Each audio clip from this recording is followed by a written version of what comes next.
Parents handed over the house I bought to my sister, so I stopped paying and it got sold. All right, so here's how it went down. Picture this. I'm 28, working my butt off in tech, living frugally, sharing an apartment with two roommates to save every penny. I wouldn't call my parents poor, but they've never been financially stable either.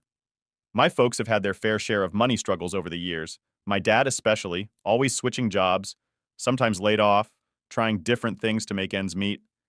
They've always been on the edge of being okay and just barely scraping by, if you know what I mean.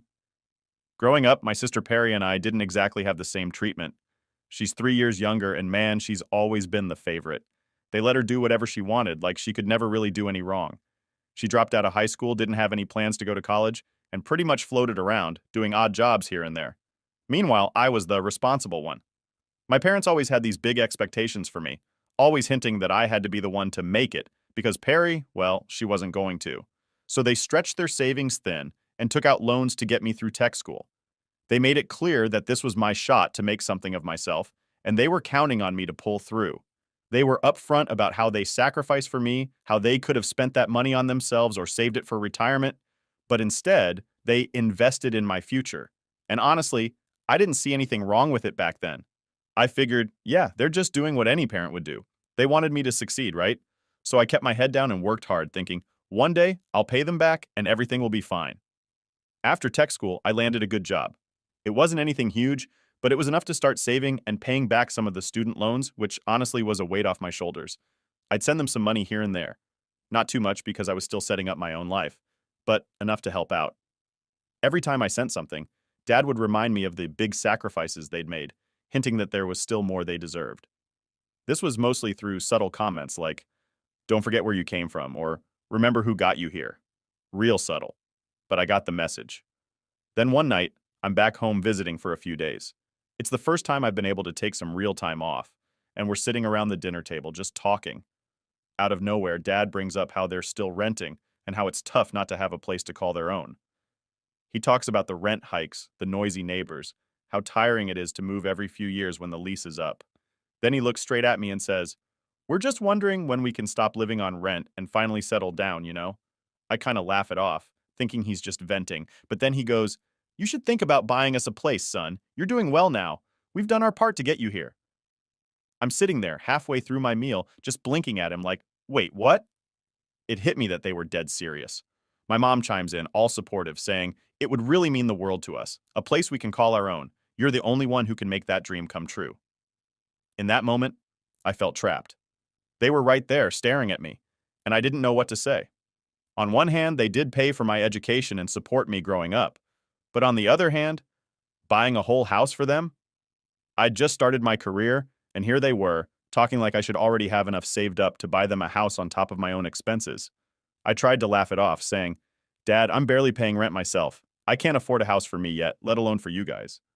But they brushed it off with a smile and this knowing look, like they believed I'd figure it out eventually. Over the next few months, they kept dropping hints. Every phone call, every time I'd visit, there'd be a comment like, it would be so nice to settle down somewhere, or all we want is a small place, nothing big. And they'd follow it up with the usual reminders about sacrifices, how they didn't have a choice but to drain their savings for my school, how much they went without. I couldn't even argue with them. Everything they were saying was true. They had put everything into my future, and they did make sacrifices. But it started to feel like they weren't giving me a choice either, like they were pushing me into a corner. Guilt was their tool, and they wielded it well. Eventually, I caved. After years of saving and cutting back, I managed to scrape together enough for a down payment. I wanted to do it for them, partly because I felt I owed them, but also because I thought it had finally put an end to all the guilt trips. So, I bought them a house. Nothing crazy, just a simple place in a quiet neighborhood, but it was theirs. I was still sharing an apartment, but I thought, this is a good thing. They'll finally be happy, and maybe now they'll let me live my life. For the first few months, they were thrilled. Every call I got from them was about how great the house was, how comfortable they felt, how proud they were to finally have a place to call home. They showed it off to their friends and family, and for once, it seemed like the constant pressure was lifted. They had their house, and I was finally free to start focusing on my own goals. But as much as I thought it would create distance, it didn't. The house only got brought up more. Mom would mention how they were making it a true home, and all the little upgrades they wanted, hinting that it'd be great if I could help out with those costs too. Dad would remind me of the mortgage payments, saying how we're all contributing to make this happen. It felt like every time I'd call, there was something new they wanted to discuss about the house. Still, I kept paying the mortgage, sending extra money whenever I could so I could close it off sooner. My life was just work, save, and repeat, but it felt like I was working towards something good. After all, I'd made their dream come true, right? I thought that was what mattered. But every time I'd look at my own savings, I'd get that sinking feeling. I was still just getting by, making all these sacrifices for a house I couldn't even live in, while they sat comfortably in what was supposed to be our accomplishment. So, now that my parents had the house, I figured things would finally chill. I thought they'd back off a bit, you know? I mean, I'd done something pretty huge for them, but the whole favorite child thing with my sister Perry just kept creeping back in, and it was like the more I helped, the more they leaned on me. I kept telling myself it was no big deal, but I was starting to feel more like a wallet than a son. Perry's always been treated differently, even though it's obvious to everyone but my parents. Growing up, she was never held to any standards. She dropped out of high school, got into stuff that didn't really pan out, and kind of drifted from job to job. But in their eyes, she was just finding herself or exploring her options. They always found a way to paint her choices in some forgiving light, while I was told to stay focused, work hard, and basically make something out of myself so I could support the family. When I was in high school, it was pretty clear who they were betting on. I got drilled about my grades, career plans, and any move I made. Meanwhile, Perry could bring home F's on her report card, and Mom would tell her that not everyone's cut out for school. She could do no wrong, and I was the one expected to set the example. They saw me as their insurance, the one who would go out and make sure everyone was taken care of. Perry was like the family pet, except, she got everything handed to her. So here I am, paying for the house while they're treating it like it's her space too. I didn't think too much of it at first. After all, it was technically their house, so if she wanted to come over or stay for a weekend, it wasn't really my business. But then I'd get these weird comments from my parents about how Perry really loved the new place, or how she'd been staying there for days at a time. They even started talking about how great it would be for her to settle down nearby. That little hint just kept popping up every time I'd visit or call. Every single conversation with them started turning into some variation of, "It's so good for Perry to have stability nearby." They'd say things like, "Maybe she could live here while she figures things out." They'd say it in a casual way, like it was nothing big, just something to think about. But I'd worked my ass off to buy that house for them, not to fund a place for Perry to crash whenever she felt like it. A few months in, I realized that her little visits weren't just visits anymore.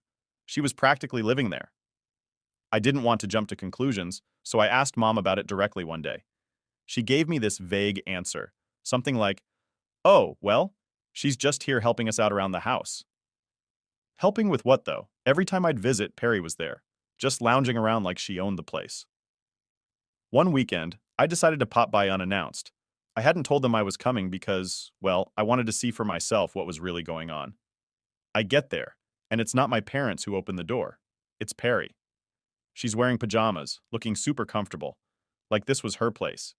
She seemed surprised to see me and actually asked, "Oh, what are you doing here?" As if I was the one intruding. I remember just standing there, a little stunned, trying to process why she was acting like she'd been there for weeks. I go in, and the whole house is set up with her stuff everywhere. There were clothes and bags and makeup strewn around. It was like she'd moved in, no question about it. I ask her, "Where are Mom and Dad?" She shrugs, saying they're out shopping or something and won't be back for a while. I sit down trying to play it cool, but inside I'm fuming.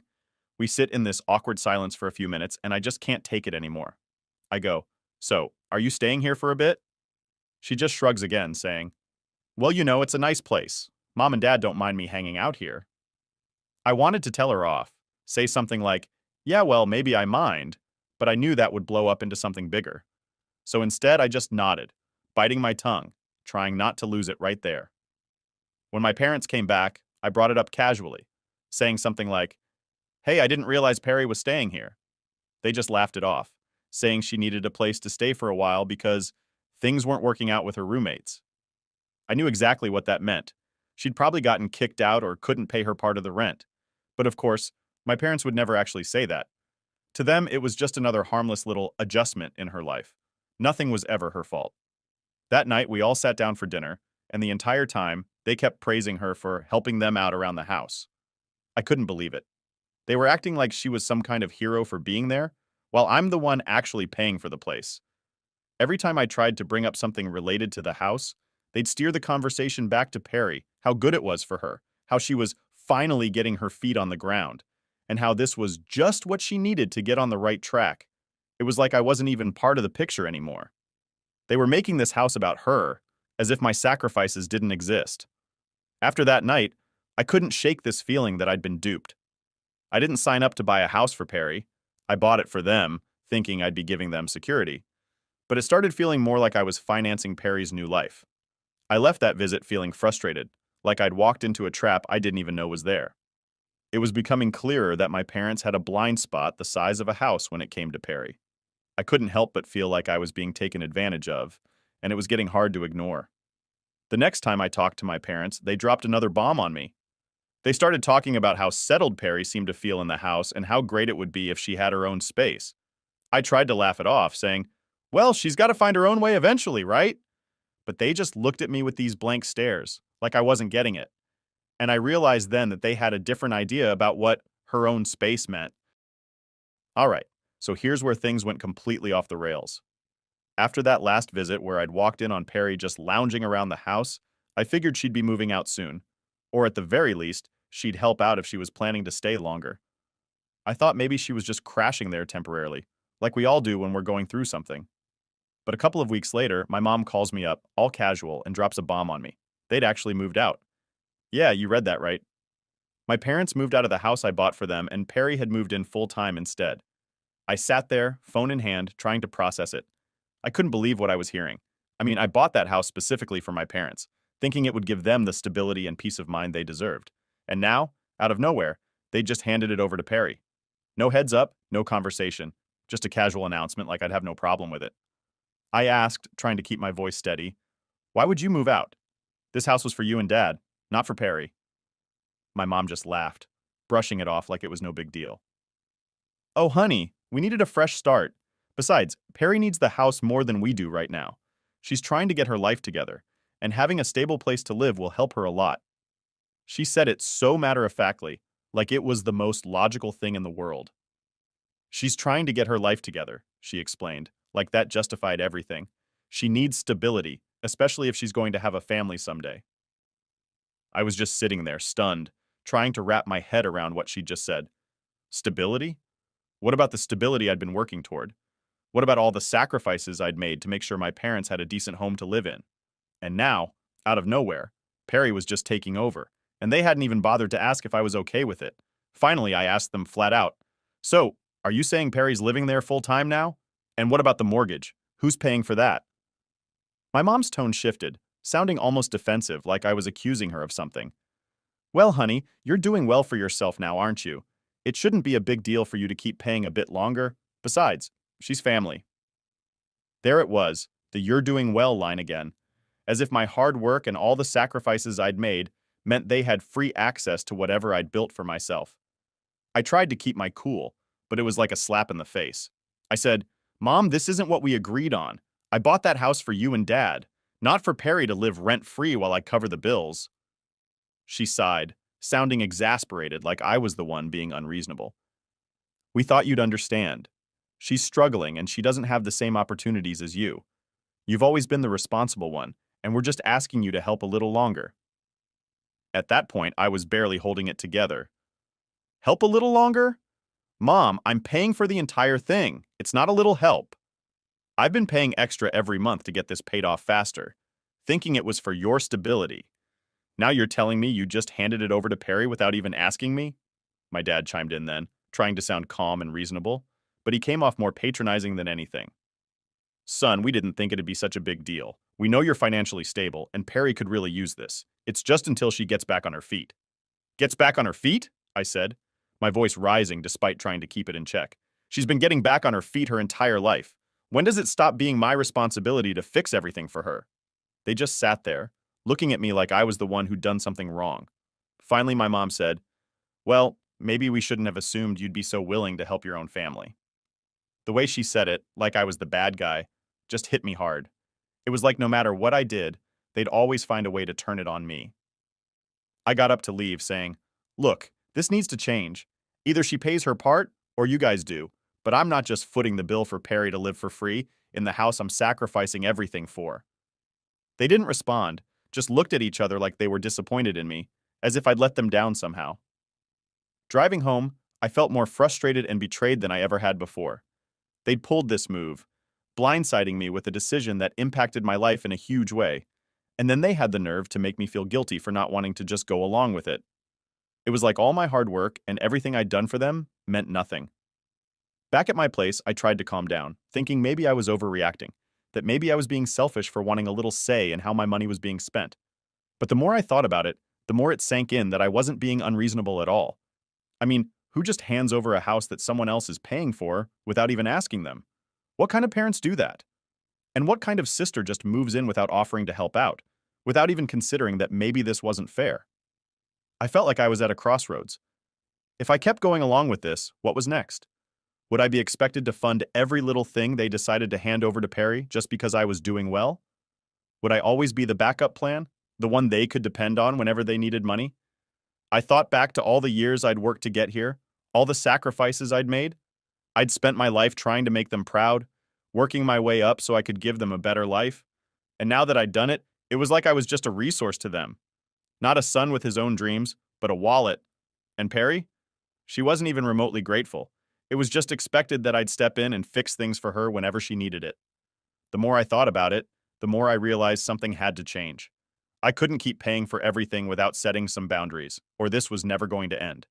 If they saw me as their financial safety net, they'd never stop taking, and I'd never be able to live my own life. So I made up my mind. I was going to have to set some hard limits, even if it hurt them, even if they didn't understand. Because at the end of the day, I'd spent too long sacrificing everything for a family that saw my success as theirs to spend, and I deserved better than that. After that last call, it was clear I had to make some tough decisions. The whole situation had gotten out of control, and if I didn't set some hard limits, they'd keep taking from me until I had nothing left. My parents had moved out without a word, turned my house into Perry's place, and had the nerve to use my extra payments to cover their rent. They didn't see a problem with any of it, and that told me they'd keep pushing until I put my foot down.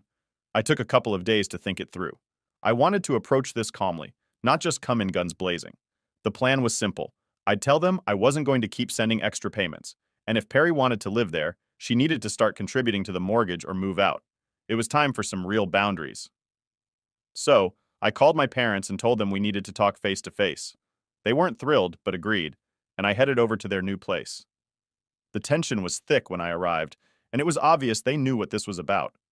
We sat down, and I didn't waste any time getting to the point.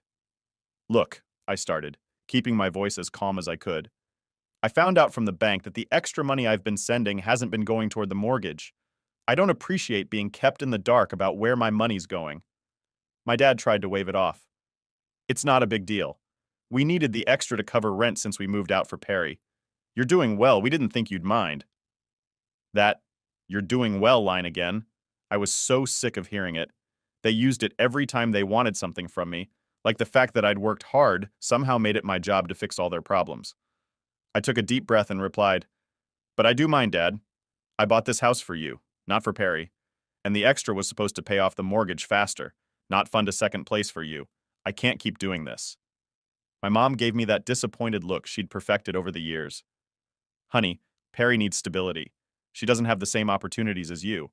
We thought you'd want to help your sister." I was so frustrated I could feel my patience slipping. "Mom, I'm already helping.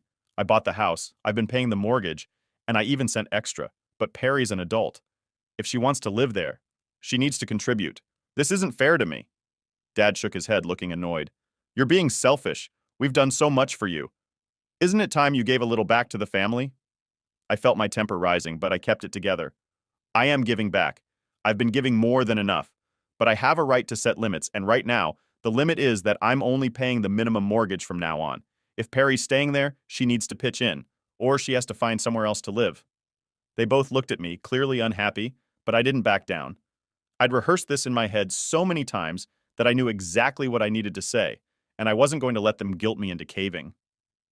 "This isn't about not caring," I added. "It's about fairness. I worked hard to get here, and I deserve some respect for that. I'm happy to support you guys, but not like this. My mom sighed and tried one last time. We thought you'd understand. Family takes care of each other. Family also respects each other, I replied, feeling more firm than ever. I've done everything I can to support you, but I have to draw the line somewhere. I need to focus on my own life too. If Perry wants to stay, she needs to help out. If not, then I'll figure something else out with the house. There was a long, uncomfortable silence. They weren't used to me talking like this, and I could see they didn't know how to react. My dad eventually muttered, "We'll talk to Perry." It was obvious he wasn't happy, but he realized I wasn't backing down this time. I left, feeling drained but also relieved. For once, I'd stood up for myself without feeling guilty about it. I didn't know what they'd do or what Perry would say, but at that point, I didn't care.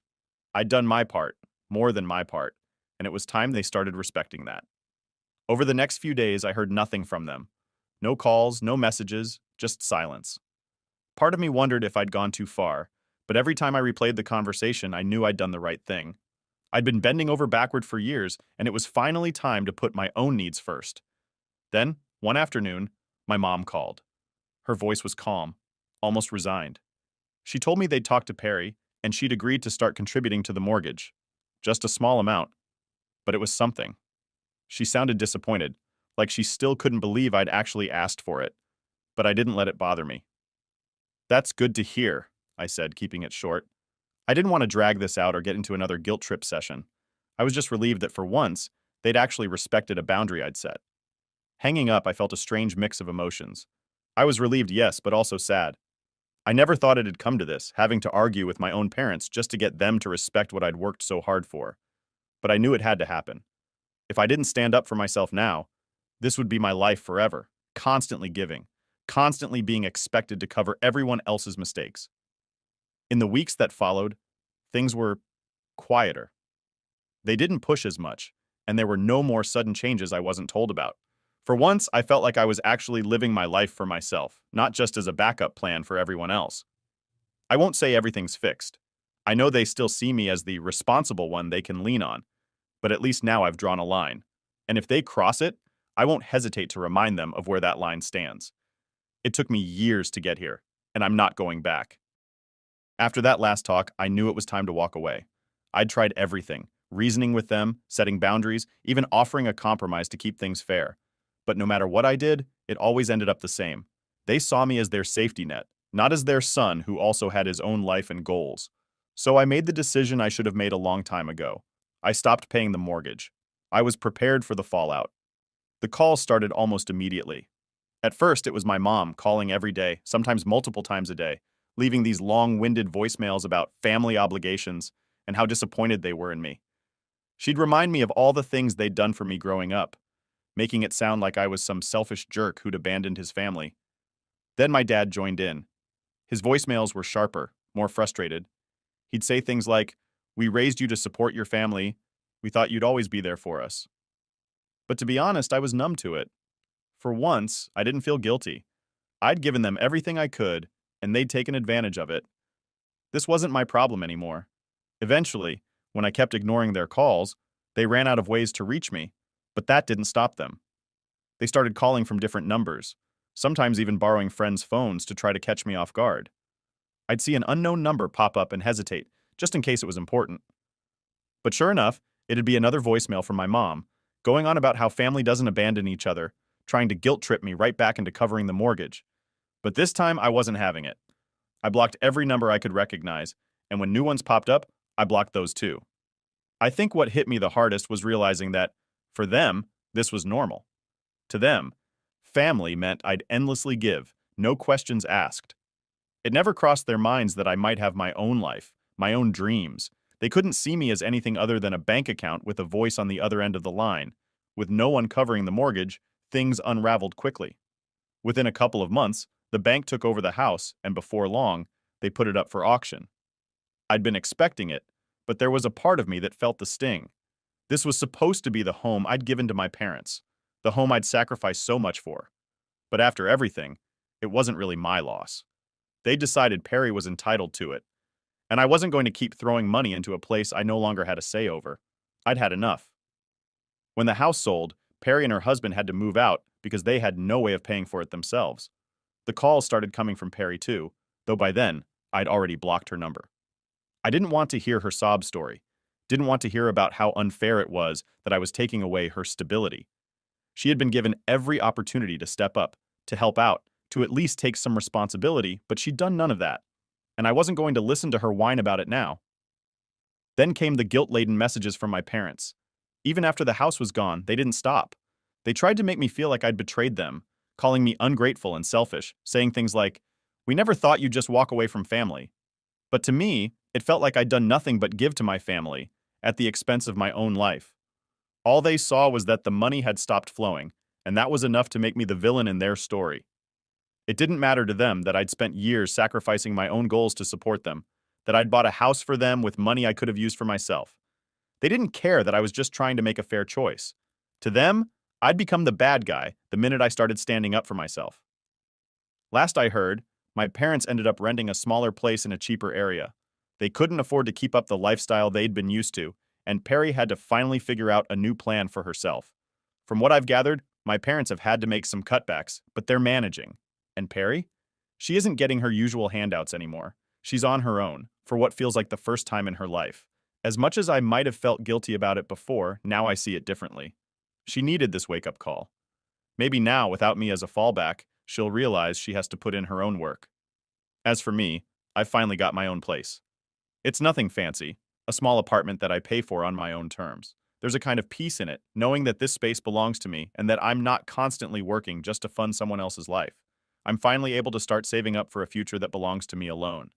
The idea of having my own house someday, one that's truly mine, is a goal I'm actually excited about. Looking back, it's wild how long it took me to see the truth.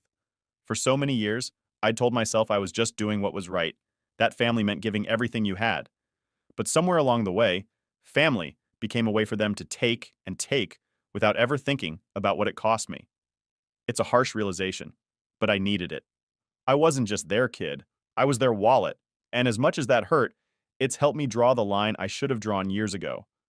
They say hindsight's 20/20ths, and I guess they're right. If I'd known how things would turn out, maybe I'd have handled things differently. But at the same time, maybe this was the only way for me to see the truth. All those years of guilt, all those sacrifices, I see now that it was more about control than love. They didn't want a son who was happy and independent. They wanted someone who'd take care of them without question. I don't know if they'll ever come to terms with what's happened. For all I know, I'll always be the selfish son who abandoned his family when they needed him. But honestly, I'm okay with that. They can think what they want, believe whatever story makes them feel better. But at the end of the day, I know I did the right thing by walking away. Now, I'm finally free to focus on myself. I'm saving up, making plans, building a life that doesn't revolve around bailing anyone else out. For the first time, my future feels like it's mine. And I can't even describe how good it feels to know that the things I work for will actually go toward my own life, not just get swallowed up by someone else's needs. It's taken me a long time to get here, but I don't regret it. If anything, I'm grateful I finally saw the truth and had the strength to make a change. Family should be about love and respect, not obligation and sacrifice. And now I'm finally free to live by that,